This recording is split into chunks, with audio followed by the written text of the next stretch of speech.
c'est Jean Koum. Il a 33 ans et il est au chômage. Il vient de se faire virer de Yahoo après 9 ans d'activité. Bref, il a une idée simple, créer une app de messagerie gratuite.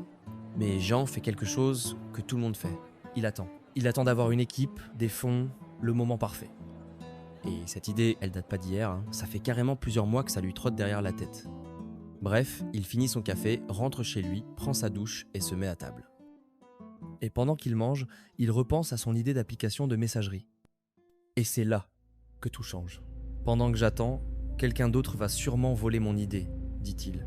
Du coup, il arrête de manger, va directement dans sa chambre et se met à coder. Il code une application qu'on utilise tous aujourd'hui, WhatsApp. 5 ans plus tard, Facebook rachète WhatsApp pour 20 milliards de dollars. Parlons de ce qui se passe vraiment dans ta tête quand tu procrastines.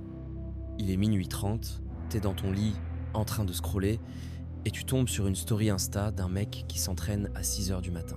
Et ça te motive d'un coup et tu te dis que toi aussi, demain tu vas te lever tôt le matin pour aller courir. Bref, tu mets même ton réveil à 6h, tu sors tes baskets et tu les poses bien en évidence, et dans ta tête, tu vois déjà ton nouveau toi sportif et discipliné. Le réveil sonne, il est 6h.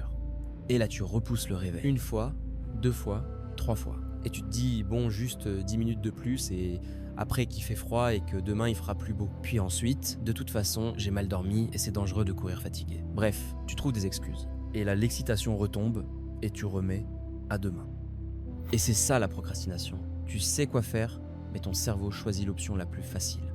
Et c'est pas vraiment ta faute. Les neurosciences montrent que ton cerveau est câblé pour chercher la récompense immédiate grâce à la dopamine. Or, ce système de récompense est exactement le même qui nous rend accro aux jeux vidéo. Dans un jeu, chaque petite action est récompensée. Un point gagné, un niveau passé, un boss battu. Résultat, tu es motivé à continuer, même quand c'est dur ou répétitif. Alors la vraie question, c'est pourquoi les jeux arrivent-ils à nous garder motivés pendant des heures, alors que travailler ou réviser, c'est souvent l'inverse? Et c'est là que ça devient intéressant, parce que quelqu'un s'est posé la même question.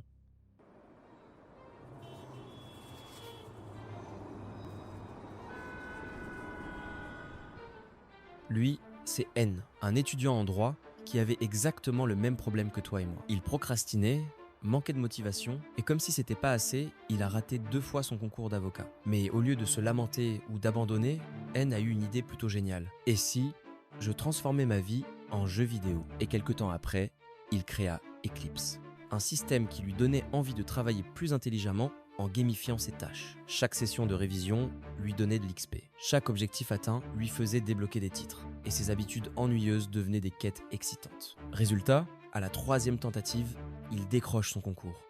Et aujourd'hui, Eclipse aide plus de 5000 personnes à transformer leur procrastination en progression. Concrètement, tu te fixes un objectif, tu le valides, tu gagnes de l'XP et tu montes en niveau dans des compétences comme rigueur ou discipline. Il y a même un système de compétences qui te permet de te concentrer sur plusieurs domaines à la fois. Par exemple, lecture, éloquence, sport et sommeil. Et le truc qui fait la différence, c'est que tu as un assistant, Prométhée. Prométhée lui comptabilise automatiquement tes heures passées à bosser en rejoignant simplement un Discord où plus de 5000 personnes étudient ensemble.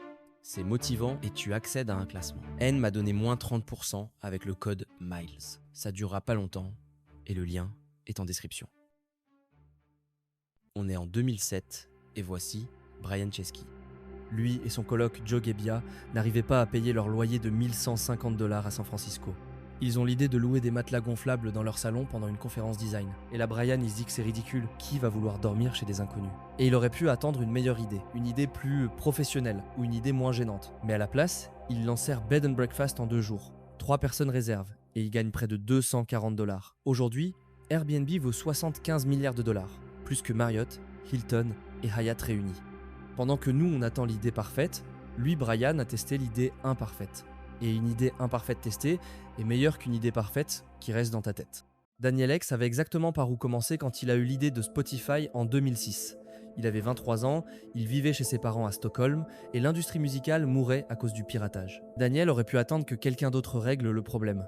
Attendre d'avoir des bureaux, une équipe ou des accords avec les maisons de disques. Au lieu de ça, il a commencé par la seule chose qu'il savait faire, coder, tout seul, 18 heures par jour et tout ça, pendant des mois. Juste du code, et de l'obsession. Bref, Spotify a aujourd'hui 500 millions d'utilisateurs dans 180 pays et Daniel est milliardaire. Et l'espèce de piège dans la procrastination, c'est que plus t'attends, plus ton projet devient flou dans ta tête. Parce qu'au début, ton idée est claire, excitante, et tu vois exactement ce que tu veux faire. Mais après 6 mois à la ruminer sans agir, elle devient abstraite, et tu perds la passion. C'est ce qui différencie les gens d'action des éternels rêveurs.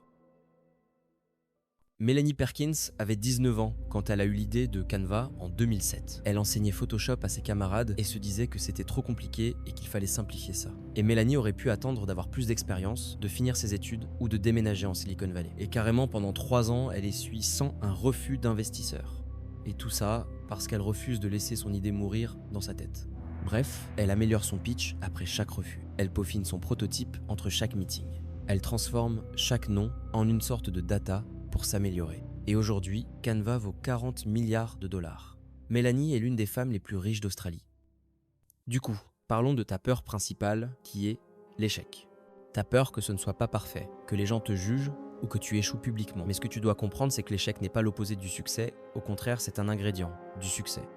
Drew Houston, le fondateur de Dropbox, l'a compris en 2007. Il était étudiant et en avait marre d'oublier ses clés USB partout. Drew aurait pu passer 2 ans à développer le produit parfait en secret, à faire des études de marché approfondies ou à lever des millions avant de montrer quoi que ce soit. Mais à la place, il fait quelque chose de génial. Il crée une vidéo de 3 minutes qui montre comment Dropbox fonctionnerait.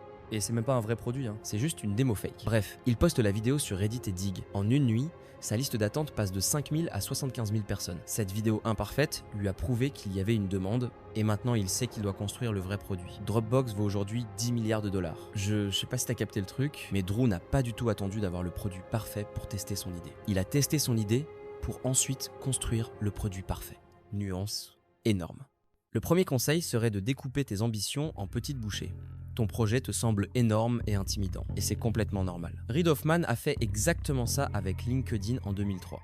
Il savait qu'il voulait créer quelque chose dans le social professionnel, mais au lieu de viser la perfection d'emblée, il s'est dit « je vais juste faire la version la plus simple possible ». La première version de LinkedIn était basique, avec plein de défauts. Reid lui-même n'en était pas fier. Si tu n'as pas un peu honte de la première version de ton produit, c'est que tu l'as lancé trop tard, dit-il. Microsoft a fini par racheter LinkedIn pour 26 milliards de dollars. Deuxième conseil, sois patient, surtout avec tes débuts. Tes premiers essais ne seront pas parfaits, et encore une fois, c'est complètement normal. Tim Westergren l'a vécu en 2000. C'était un musicien qui galérait, il donnait des cours de piano pour 15 $ de l'heure, et il avait cette idée de Pandora pour recommander de la musique, mais il avait aucune idée de comment programmer. Et au lieu d'abandonner, Tim a embauché des musiciens pour analyser manuellement des milliers de chansons. C'était long, loin d'être parfait, genre vraiment loin, mais ça fonctionnait. Pandora est devenue une entreprise de plusieurs milliards. Tim a transformé ce qu'il voyait comme une faiblesse en une véritable force. Chercher la motivation pour agir, c'est vraiment la pire idée que tu peux avoir. C'est même l'inverse. T'agis pour créer la motivation. L'action précède l'émotion et pas l'inverse. Tu commences à courir et après tu développes l'amour pour le sport. Tu lances ton projet et après tu développes la passion. Alors concrètement, procrastiner sur le fait d'arrêter de procrastiner ou passer à l'action. En ce moment même, quelque part dans le monde, quelqu'un d'ordinaire prend une décision extraordinaire. Jean Koum l'a fait dans sa chambre, Brian Chesky l'a fait dans son salon et Daniel Ek l'a fait chez ses parents. Ils n'avaient rien d'exceptionnel. Ils ont juste choisi d'arrêter d'attendre. Et cette personne qui va prendre cette décision extraordinaire,